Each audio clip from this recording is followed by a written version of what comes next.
uso esse versículo aqui para algumas mensagens que eu prego.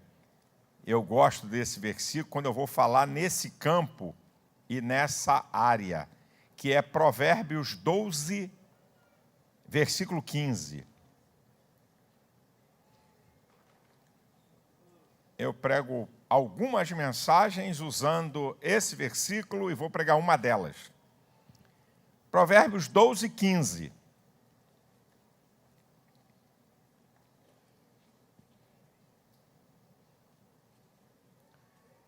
Diz o texto da palavra: o caminho do tolo é reto aos seus olhos, mas o que dá ouvidos ao conselho é o quê? Quem dá ouvidos a conselho é o quê? O tolo pensa que sabe das coisas, não sabe bulufas nenhuma. Tá? O caminho do tolo é reto aos seus olhos, mas o que dá ouvido a conselhos é sábio. Então eu quero dar uns conselhos para uma vida melhor. Quem é que quer ter uma vida melhor aí? Diz aí, fala uma coisa aí para mim. Diz um amém, glória a Deus, aleluia. Eu vou perguntar de novo, você quer ter uma vida melhor, meu irmão?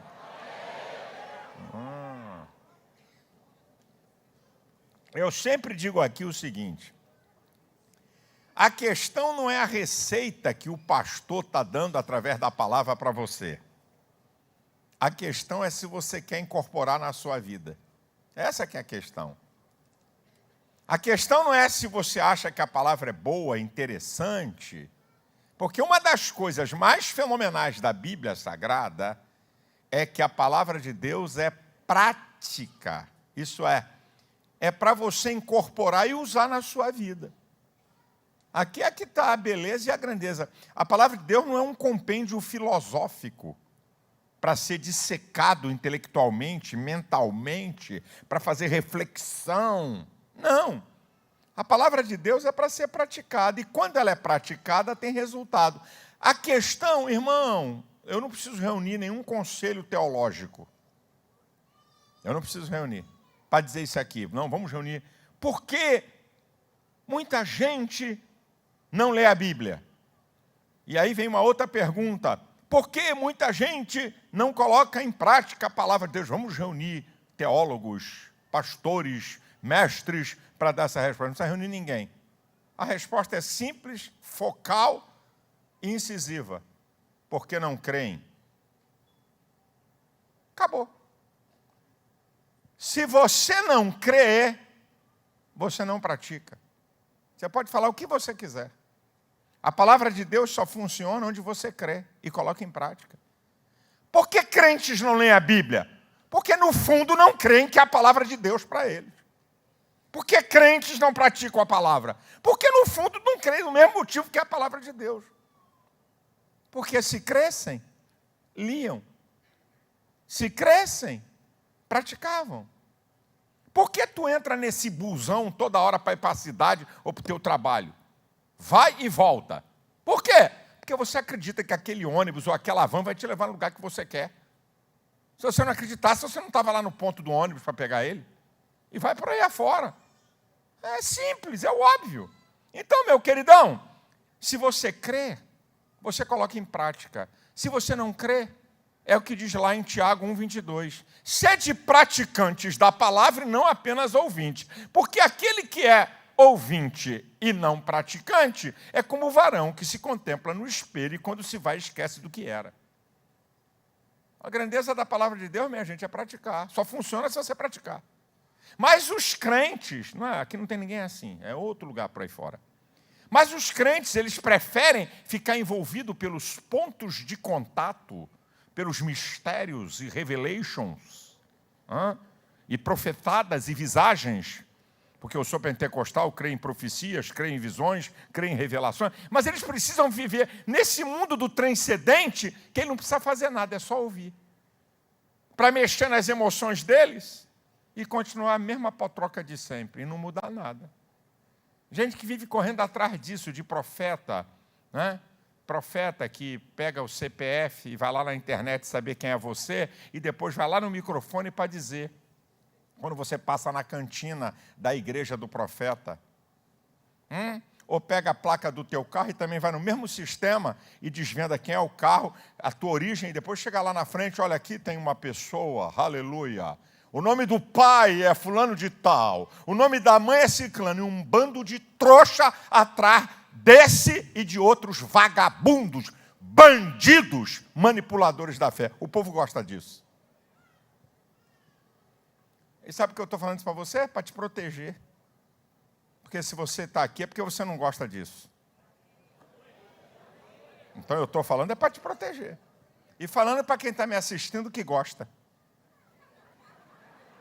Tá certo? Então vamos lá. Conselhos para você ter uma vida melhor. Eu vou dar 6 conselhos para você. Se assim você quiser, incorpore e coloque em prática. O primeiro, conheça a si mesmo mais do que a qualquer outro. Conheça a si mesmo mais do que a qualquer outro. Tem gente que conhece tanto a vida dos outros, mas não conhece nada da sua vida.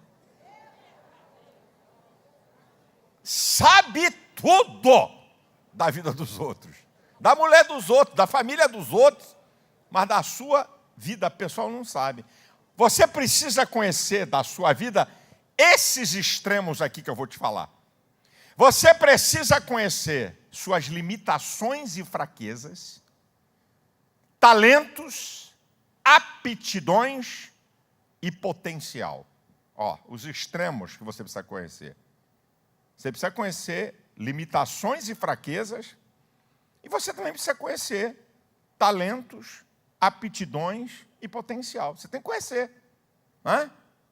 Você precisa conhecer esses 2 lados da brincadeira. A aptidão é a capacidade natural ou adquirida, não é?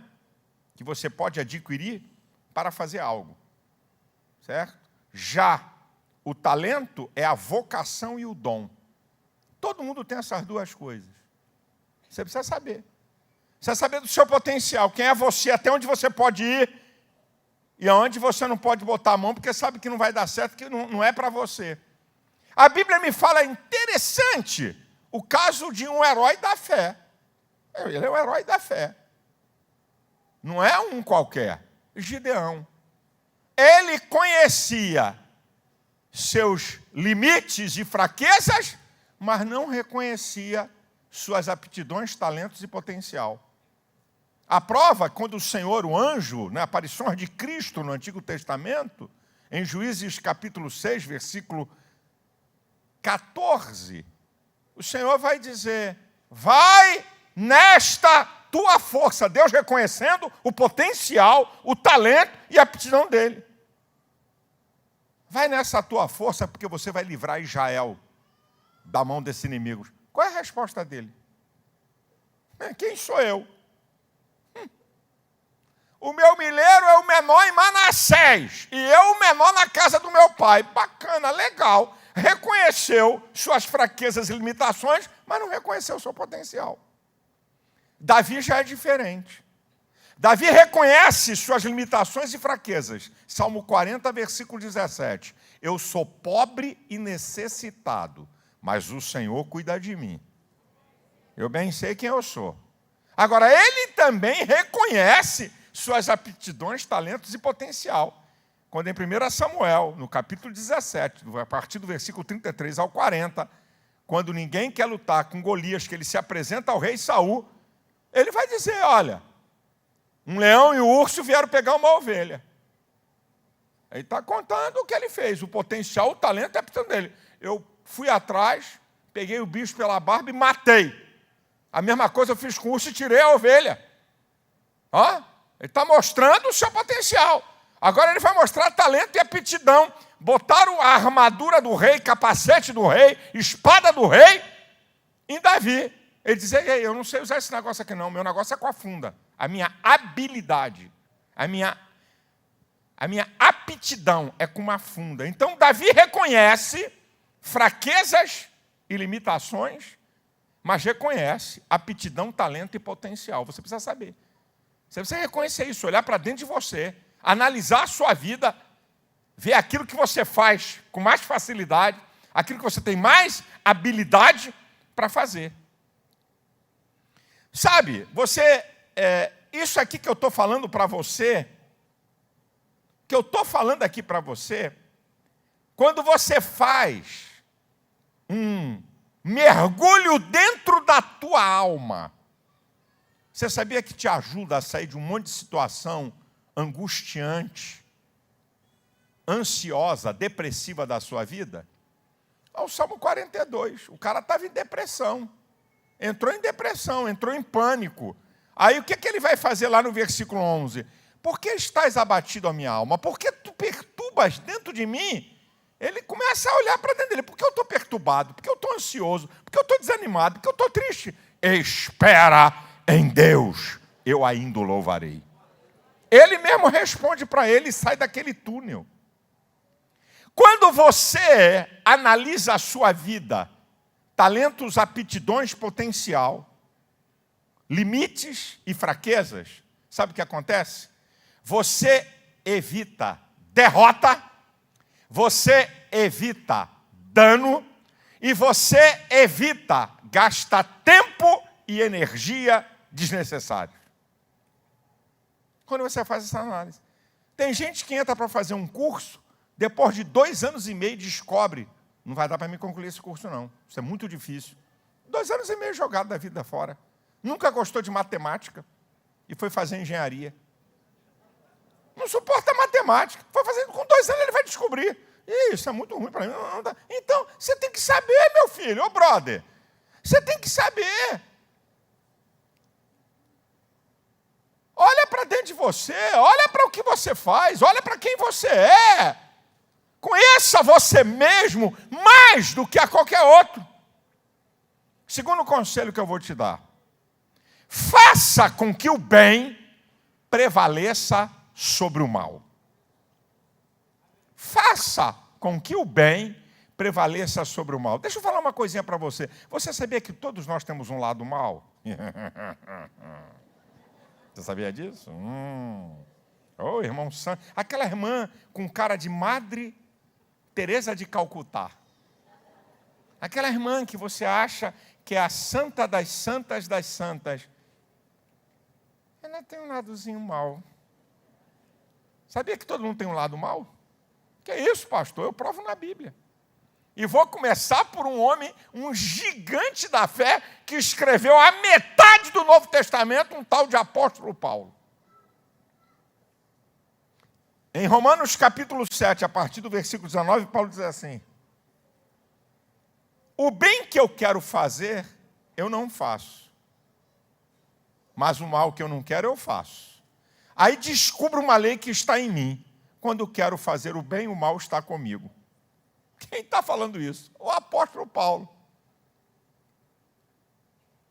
Aí ele vai dizer uma outra coisa sobre isso, para você entender, que está em Gálatas 5,17, que a carne cobiça contra o espírito contra a carne, para que não façais o que quereis. Uma guerra. Qual é a resposta? Paulo vai dar a resposta, a coisa não está solta, não. O mesmo Paulo que está dizendo assim, ó, o bem que eu quero eu não faço, o mal que eu não quero, isso eu faço. Eu descubro uma lei que está nos meus membros. Quando eu quero fazer o bem, o mal está comigo. Aí você vai andar mais um pouquinho, lá no versículo 24, 25, ele vai dizer, miserável homem que sou. Como é que eu vou escapar do corpo dessa morte? Dou graças a Deus por Jesus Cristo. Só com Jesus que você vai vencer esse lado mal. E Paulo vai dizer também, a resposta, a maneira de você vencer esse lado mal, está em Gálatas 5, 16 e 18. Andai em espírito e não cumprireis a cobiça da carne. Aí vem para o versículo seguinte, que é o 17. A carne cobiça contra o espírito contra a carne, para que não façais o que quereis. Mas se você é guiado pelo Espírito, você é filho de Deus. Você não está sujeito a essa lei. Agora, preste atenção que eu vou te falar sobre essa questão de você vencer o mal, fazer com que o bem prevaleça sobre o mal. É que existem 5 leis que norteiam isso. Tem 5 leis. Muito interessante, muito importante. Para você entender. Se você pensa que fazer o bem é uma coisinha assim, que fazer o bem, eu tenho que fazer o bem, ai, que coisa linda. Existem 5 leis que envolvem a questão de fazer o bem. A primeira delas é uma lei de reciprocidade, que está em Mateus 7,12. Jesus falou, tudo o que quereis que os homens vos façam, fazei vós também, porque disto depende a lei e os profetas. Você quer o bem? Faça o bem. É uma lei de reciprocidade. Existe uma lei, a segunda lei, que é chamada uma lei de semeadura, que está em Gálatas 6:9. Não nos cansemos de fazer o bem, porque a seu tempo nós vamos colher. Você quer colher bem só plantando mal? Não vai dar certo. Plante o bem para você colher bem, porque tem uma lei de semeadura na questão de fazer o bem. Terceira lei, existe uma lei de recompensa. Efésios 6:8. O Senhor recompensará a cada um todo o bem que fizer. O bem que você faz, não espere a pessoa te recompensar. Não faça bem esperando volta. Faça o bem, porque quem vai te recompensar é Deus. Então, na questão de fazer o bem, tem a lei da reciprocidade, tem a lei da semeadura, tem a lei da recompensa. Olha como é que vale a pena fazer o bem. A quarta lei, uma lei de pecado. Tiago 4,17. Aquele que sabe fazer o bem e não faz, comete pecado. Se você sabe, pode fazer um bem a uma pessoa e não quer fazer, não é uma coisa simples. Não é uma opção. A Bíblia está dizendo, se você pode fazer o bem a uma pessoa e não faz, você comete pecado. E a quinta lei, uma lei de soberania, que está em Romanos 12:21. Não te deixes vencer do mal, mas vença o mal com o bem. O mal representa o caráter do diabo. O bem representa o caráter de Deus. O bem sempre vai derrotar o mal. Sempre. Então, filhinho, quando eu estou dizendo aqui para você, faça com que o bem, não é, domine, vença, prevaleça sobre o mal, porque tem 5 leis operando nessa questão. Reciprocidade, semeadura, recompensa. Isso aqui é sério. Lei do pecado e lei de soberania. Está na Bíblia. Eu não estou citando filósofo nenhum, eu estou citando a palavra de Deus. Terceiro conselho que eu te dou. Tem alguém aí que quer ter uma vida abençoada, vitoriosa ou não? Tem? Então vou continuar. Se tem alguém, vamos embora. Terceiro conselho que eu te dou. Faça com que os seus sonhos sejam maiores do que suas frustrações. Faça com que os seus sonhos sejam maiores do que suas frustrações. As frustrações estão baseadas em derrotas, né? Objetivos não conquistados, leva a pessoa a ficar frustrada. Falta de perspectiva. O que eu vou fazer? Eu não sei. Sabe? Rejeição. Isso aqui são elementos da frustração, que esse e outros tantos que faz a pessoa ficar frustrada. Não consegui, não cheguei lá, não deu certo. Mas a minha palavra aqui é, faça com que os seus sonhos, isso é, objetivos, ideais, propósito, sejam maiores do que as suas frustrações. Sabe por quê? O sonho dá direcionamento à vida. O sonho me diz que vale a pena eu lutar por alguma coisa. O sonho é o melhor prognóstico para o seu futuro. Quanto maior for o seu sonho, maior a possibilidade de desenvolver seu potencial. Olha como é que o sonho é incrível. Olha como é que o sonho é importante. Agora, escuta isso aqui para você. Para você entender isso aqui que eu estou te falando. O mundo de um cego é determinado pelo limite do seu tato. O mundo de um homem ignorante é determinado pelo limite do seu conhecimento. O mundo de um homem que sonha não tem limites. Um cego, o mundo dele é determinado pelo limite do seu tato. Menos tato, mais limitado ele é. Mais tato, menos limitado ele é. O ignorante, pelo que ele conhece. Não conhece quase nada, então ele fica limitado àquilo. Agora, o mundo de um cara que tem sonhos, isso é, objetivos na vida, ideais, não tem limite.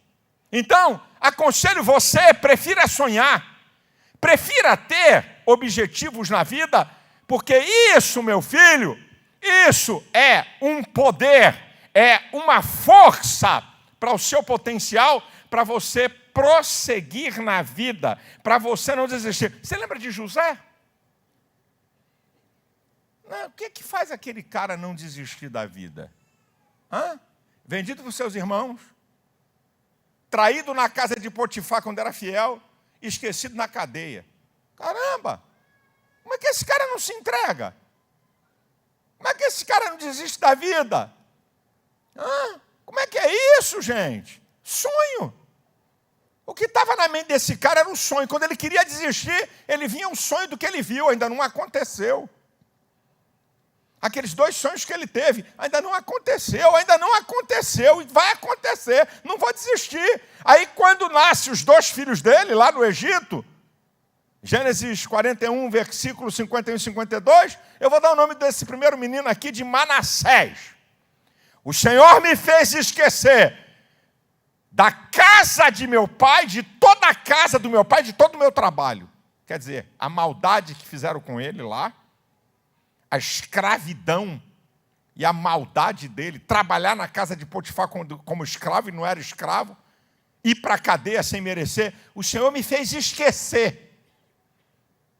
O Senhor me fez esquecer de toda a casa do meu pai e do meu trabalho. Nasce outro moleque, vou dar o nome de Efraim. O Senhor me fez prosperar na terra da minha aflição. Eu aprendo que quem tem sonhos, quem tem objetivos na vida, esquece coisa ruim e tem convicção do futuro de coisas boas.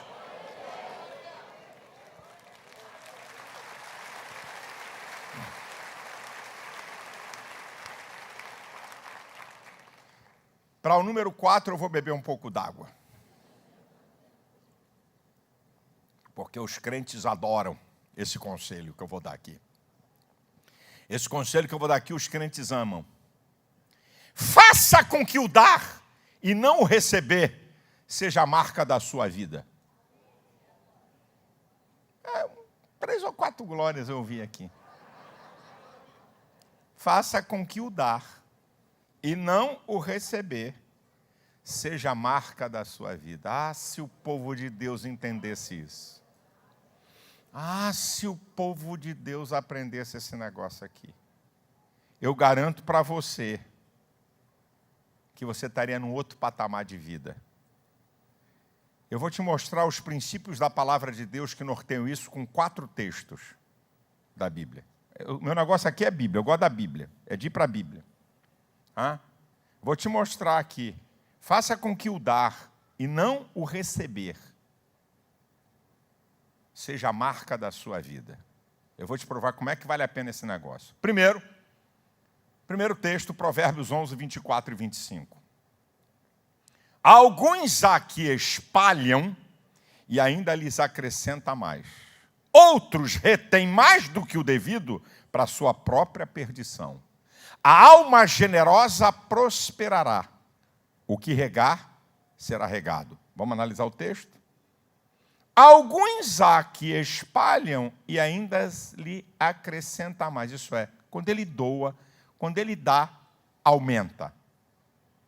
A matemática de Deus é diferente da matemática dos homens. Na matemática dos homens, quando você dá, diminui. Na matemática de Deus, quando você dá, aumenta. Alguns há que espalha e ainda lhes acrescenta mais. Agora vem a outra sentença.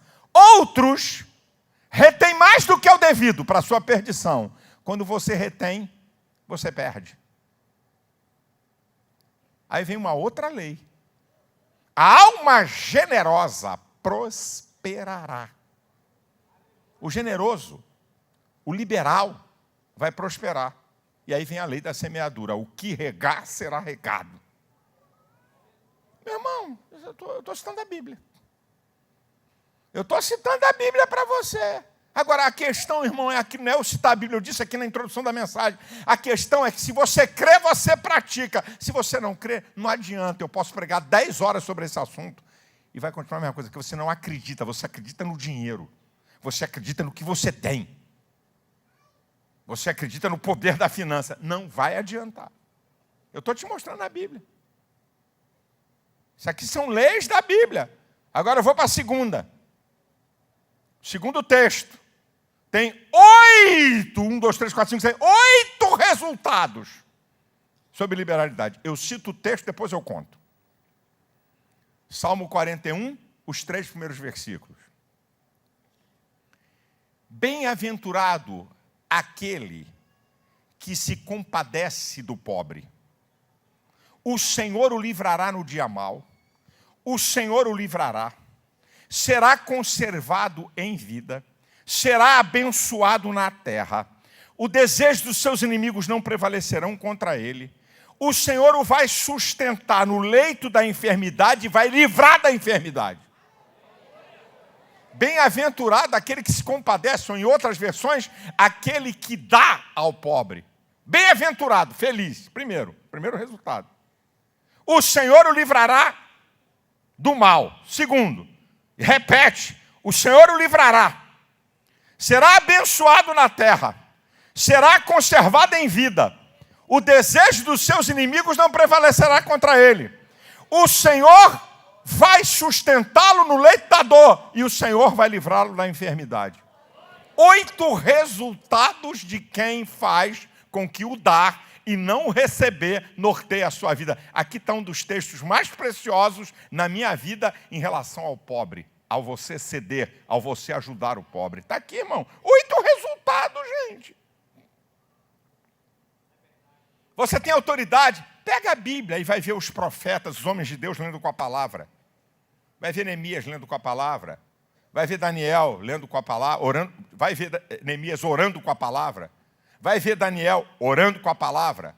Vai ver os homens de Deus orando com a palavra. Você pode orar com a palavra e dizer, Senhor, eu tenho me compadecido do pobre. Estou sendo perseguido, me livra desse homem mau. Senhor, eu estou aqui enfermo, mas eu me compadeço do pobre. Me livra dessa doença. Você pode orar com a Bíblia? Frase de efeito, está determinado, está repreendido. Não está não. Está não, porque você não obedece princípio. Estou te mostrando aqui. Terceiro texto. Lucas 6,38. Dai e ser-vos-á dada, boa medida, recalcada, sacudida e transbordante. Vos deitarão no vosso regaço. O que eu acho interessante no texto é que ele não diz, Jesus não diz a maneira que você dá. Ele mostra a dimensão da recompensa maior do que você dá. Dai, não está dizendo como é que você vai dar, mas ele está dizendo a recompensa. Ser-vos-á dado. Boa medida, recalcada, transbordante, sacudida. Sabe que medida é essa? Para você ter ideia? Saquinho de pipoca. Pipoqueiro. Sabia que eu já fui pipoqueiro? Deixa eu te contar, eu fui pipoqueiro eventual. Fui ajudante, está aqui o Odilto corrigindo, eu fui ajudante pipoqueiro. Eu ia buscar a Elisete na escola, chegava mais cedo. Aí eu ficava conversando com um cara de uma carrocinha de pipoca, que ele vendia pipoca e paçoca que ele fazia. Então, quando saía a Elisete, saía na segunda turma. Quando saía a primeira turma, o cara ficava em polvorosa. Pipoca doce de um lado, pipoca salgada do outro lado do carrinho. Ele ficava para lá e para cá. Aí eu ficava vendo como é que ele fazia. Né? Ele abria o saquinho de pipoca, certo? Abria, pegava uma concha, botava e dava uma pancadinha. Segunda concha, outra pancadinha. Terceira concha, outra pancadinha. Até para chegar na boca. Quando chegava na boca, ele botava dentro, pegava a última concha, e aí a pipoca que ficasse, né, além do saco, era do cara. E a que caía, voltava para a carrocinha. Eu perguntei, por que você faz isso? Ele falou, é porque você tem que socar a pipoca. Senão, ela não encolhe para espremer, para botar mais pipoca. Então, pipoqueiro malandro não bate com um saquinho de pipoca. Você recebe menos pipoca. Aí eu aprendi com um cara, aí eu fui, você quer que eu te ajude na hora? Pega aí. Aí eu comecei a fazer, a entender. Aí essa é a medida, para você ter uma ideia. Recalcada, sacudida, transbordante. É o que Deus tem para aquele que dá. Numa instância superior ao que você dá. É essa a ideia que Jesus está dando. E o quarto texto. Faça com que o dar e não receber norteie a sua vida. O quarto texto, todo mundo aqui conhece. De 2 Coríntios 9:7. Deus ama aquele que dá com alegria. Meu irmão, não tem nada palavra solta na Bíblia. Deus ama o caráter mais proeminente. A marca mais proeminente do caráter de Deus é o amor. A Bíblia diz que Deus é amor, não diz que Deus ama. A Bíblia diz que o homem pode amar, mas a Bíblia não diz que o homem é amor, mas a Bíblia diz que Deus é amor. A essência do caráter de Deus é amor. Então, olha o que o texto está dizendo. Aquele que dá com alegria, Deus ama. E Deus ama, Deus protege, Deus cuida, Deus livra. O amor de Deus é isso. Te cerca, te abençoa. Porque Deus ama aquele que dá com alegria. Querido povo de Deus, escute, as coisas não acontecem na hora. Tem gente que pensa que Deus é um negócio. Eu dou aqui para receber logo ali. E Deus não trabalha assim. Deus não trabalha nessa dimensão. Experimente mudar a ótica da sua vida. Experimente. Eu ando no meu carro, de vez em quando eu até esqueço, mas a maioria das vezes está lá. Eu ando com dinheiro no meu console. Cada um tem um nível. Eu ando com dinheiro no meu console do carro. De vez em quando eu saio daqui, ou estou em outro lugar, 11 horas da noite tem um cara vendendo, botando bala, ou bananada, ou paçoca no retrovisor dos carros e correndo para lá e para cá, 11 horas da noite. Eu fiz um cara desse que está aqui trabalhando, 11 horas da noite, é porque precisa. Eu já fiz com vários, R$2.000, grampeado, o saquinho, pipoca de um lado, pipoca não, bananada ou bala de um lado, amendoim de um, paçoca do outro. Aí eu abro o vidro, pega aqui, meu filho, de vez em quando.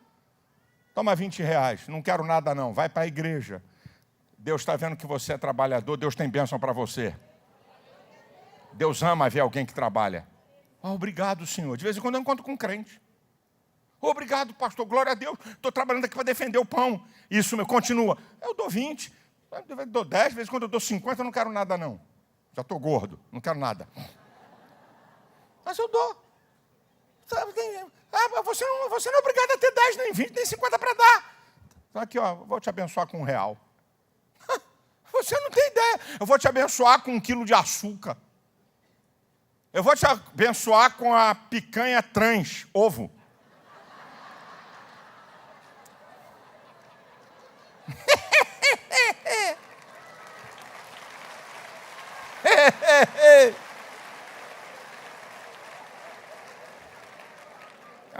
O que é, rapaz? Isso é propaganda do governo, irmão. Vai dar picanha pro povo. Segura aí um ovo. Compra meia dúzia de ovos e dá para alguém. Não fica pensando que você vai dar uma coisa grande se você não foi capaz de dar algo pequeno, mas que tenha significado para você. Faça com que o dar e não receber norteie a sua vida, que Deus vai te surpreender como você nunca viu. Anote o que eu estou dizendo. Creia, eu citei para você a palavra de Deus. Em penúltimo lugar, eu estou dando aqui conselhos para você ter uma vida melhor. Você quer ter ou não? Sim ou não? Fala aí se você quer ou não. Dá uma palavra aí, dá um glória, dá um aleluia. O que você quer? Então, aqui vai o quinto conselho. Faça com que o seu futuro seja melhor do que o seu passado. Faça com que o seu futuro seja melhor do que o seu passado. O que aconteceu no passado da tua vida não é tão importante como o que pode acontecer no seu futuro. Não importa o que aconteceu no passado, que você já ouviu de uns 100 pregadores. Seu passado pode ter muitas marcas, mas o seu futuro está intacto. Basta com a ajuda de Deus, construir uma nova história. Agora, querido, para você fazer com que o seu futuro seja mais importante do que o seu passado, ou seja melhor do que o seu passado, você precisa fazer uma análise da sua vida. No seguinte perspectiva: o que eu tenho que corrigir? O que eu tenho que tirar da minha vida? O que eu tenho que jogar fora? O que eu tenho que incorporar? O que eu tenho que mudar? Porque a mudança, a predisposição para a mudança e para o novo, é um sinal que você está dando que você de fato quer um futuro melhor. Sabe por quê? Porque a acomodação, ela gera 3 coisas na nossa vida: mesmice, retrocesso e atrofiação.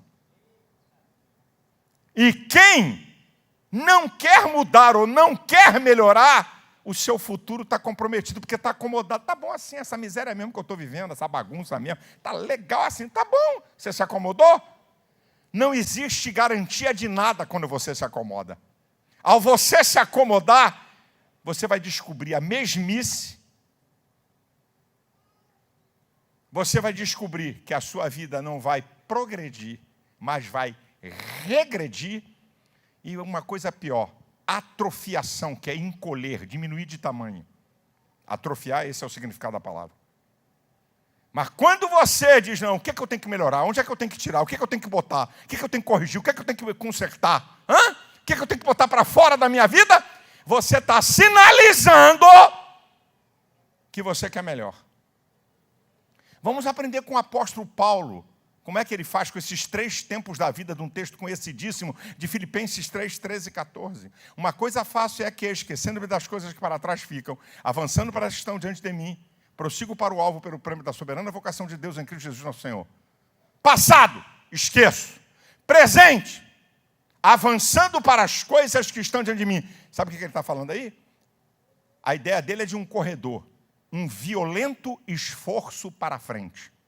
É o cara que está numa corrida, numa maratona. Então, passado eu esqueço. Presente, eu estou fazendo um violento esforço para a frente. Futuro, eu estou vendo lá o alvo, o ideal. É lá que eu vou chegar. Eu estou correndo para lá. É isso, queridão. Se você de fato quer ter um futuro melhor do que o passado, esqueça o passado. Naquilo que é ruim, naquilo que machucou, naquilo que magoou, naquilo que fez você perder. Bota para quebrar no presente e não perca o alvo do futuro. E com certeza o seu futuro será melhor do que o passado. E para encerrar, o último conselho que eu vou te dar aqui, se é que você quer receber e colocar em prática, esse aqui é o último conselho. Faça com que a fé vença a incredulidade. Faça com que a fé vença a incredulidade. Preste atenção a isso aqui. A grande batalha entre a fé e a incredulidade se dá na mente humana. Porque a mente humana é que comanda todo o ser. Você tem vontade, primeiro passa pelo processo mental. Você tem desejos, primeiro passa pelo processo mental. Você tem sentimentos, emoções, primeiro passa pelo processo mental. Você vai fazer escolha, passa pelo processo mental. Você vai tomar atitudes, passa pelo processo mental. Então, a grande batalha entre a fé e a incredulidade se dá na mente, e eu provo na Bíblia. 2 Coríntios 4,4 diz que o Deus deste século cegou o entendimento, mente, dos incrédulos, para que não resplandeça a luz do evangelho da glória de Cristo. Olha lá, ó, a incredulidade atuando na mente. Agora a fé, Hebreus 11:3. Pela fé entendemos, mente, que os mundos foram criados pela palavra de Deus, de sorte que aquilo que se vê não foi feito do que é aparente. A Bíblia está falando do mundo subatômico. Coisa de 50, 70 anos para cá, a Bíblia, olha o escritor, os Hebreus, mais de 2000 anos já falava do mundo subatômico.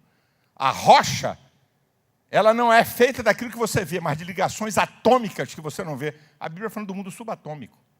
Então, a fé e a incredulidade vão batalhar pela sua mente. Quem vencer vai determinar sobre sua vida. meu filho, está pensando que é brincadeira? A incredulidade impede a manifestação do poder de Deus. Se você pegar o capítulo 4, o capítulo 5 de Marcos, Jesus acalma tempestade, Jesus cura uma mulher do fluxo de sangue, Jesus ressuscita uma menina, e quando chega no capítulo 6, Jesus chega em Nazaré, a sua cidade. Diz lá o texto, do versículo 1 ao 6, a síntese. E Jesus curou a poucos enfermos por causa da incredulidade deles. Não teve milagres em Nazaré, só teve cura de dor de cabeça e resfriado. E de bobagem. Milagre não, paralítico não andou lá não. Cego não viu. A incredulidade trava a manifestação do poder de Deus. E a fé torna o poder de Deus ilimitado. Jesus diz em Marcos 9, 23, se tu crê, tudo é possível ao que crê. Se você crê, tudo é possível ao que crê.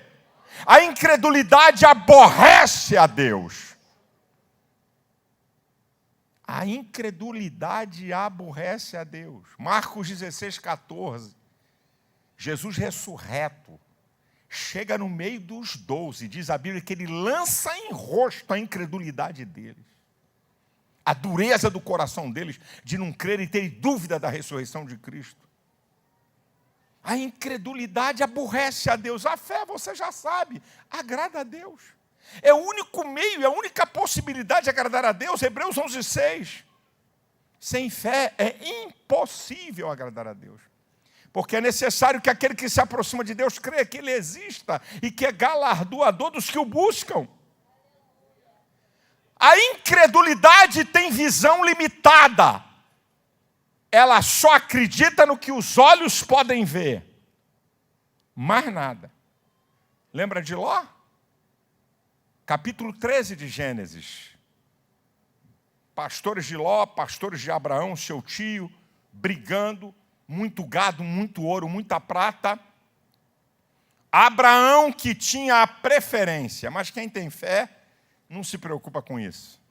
Vira para seu e diz assim, escolhe.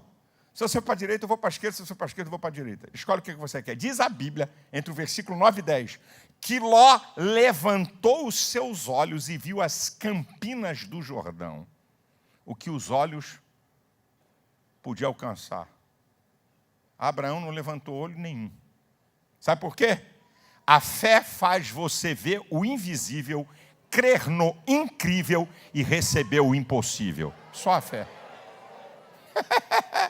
A fé não está limitada à visão dos olhos. A fé vê com a mente. Porque na mente, no processo mental, você tem uma capacidade que é chamada a capacidade de imaginar. Isso é, criar imagens. Aqui na minha mente, eu posso me ver em qualquer lugar do futuro que eu quiser ver. Você acabou de entrar no curso de medicina e aqui você já viu operando uma pessoa. Se você entrou no curso de medicina, entrou, você já vê. Então, a fé você não vê com os olhos, você vê com a mente. Lá na frente, pode pegar a Bíblia. Lá na frente, depois que Ló saiu do caminho de Abraão, aí Deus diz assim, levante os seus olhos. Olha para o norte, para o sul, para o leste e oeste. Ande nisso aí tudo, é essa terra que eu vou te dar. Oh, meu irmão, a fé faz você ver o invisível, crer no incrível e receber o impossível. A incredulidade é determinada pelo diabo, eu já citei o texto. O Deus desse século cegou o entendimento dos incrédulos para que não resplandeça a luz do Evangelho da glória de Cristo. A incredulidade é determinada pelo diabo. A fé é determinada pela palavra de Deus. Romanos 10, 17. A fé vem pelo ouvir e ouvir a palavra de Deus. Você está ouvindo a palavra, você pode ter fé. De maneira transcendental, que você não sabe, que você nem imagina, que não passa pelo teu processo mental, vai no mundo do espírito, você pode ter fé, porque a palavra de Deus é a fonte produtora de fé. Qual é o resultado da incredulidade? Está em Apocalipse 21:8. Quanto aos tímidos, aqueles que nunca tomam a decisão, se querem mesmo servir a Deus, até conhecem o Evangelho. E aos incrédulos, aqueles que não creem de jeito nenhum, a sua parte será no lago que arde com fogo e enxofre. O resultado da incredulidade é o inferno. O resultado da fé, tanto vale para a vida como para a eternidade. 1 João 5,4. Esta é a vitória que vence o mundo, que vence esse sistema. A nossa fé. Nós não estamos aqui dando crédito ao que o Banco Central fala, ou a economia fala. A nossa fé, a gente pode ter opção política, porque você é cidadão, vota em A, vota em B, vota em C, mas a nossa esperança não está em A, B ou C. Essa é a vitória que vence o mundo, a nossa fé. Mas a fé não apenas traz vitória nessa vida, a fé traz vitória eterna. Efésios 6:8. Pela graça sois salvo por meio da fé. A fé traz salvação e vida eterna. O texto áureo da Bíblia de João 3,16. Porque Deus amou o mundo de tal maneira que deu o seu Filho unigênito para todo aquele que nele crê. Não tem a fé, acredita que Ele é o Salvador, não pereça, mas tem a vida eterna. Quem crê no Filho, diz o versículo 36, tem a vida eterna, mas quem não crê não verá a vida, mas a ira de Deus permanece sobre ele. É a fé que vai salvar você do inferno, é a fé que vai levar você para o céu, é a fé que traz uma nova esperança para a sua vida. Creia! Creia! Deus pode reverter, Deus pode abrir a porta, Deus pode operar um milagre, Deus pode fazer o que ninguém faz, e isso é pela fé!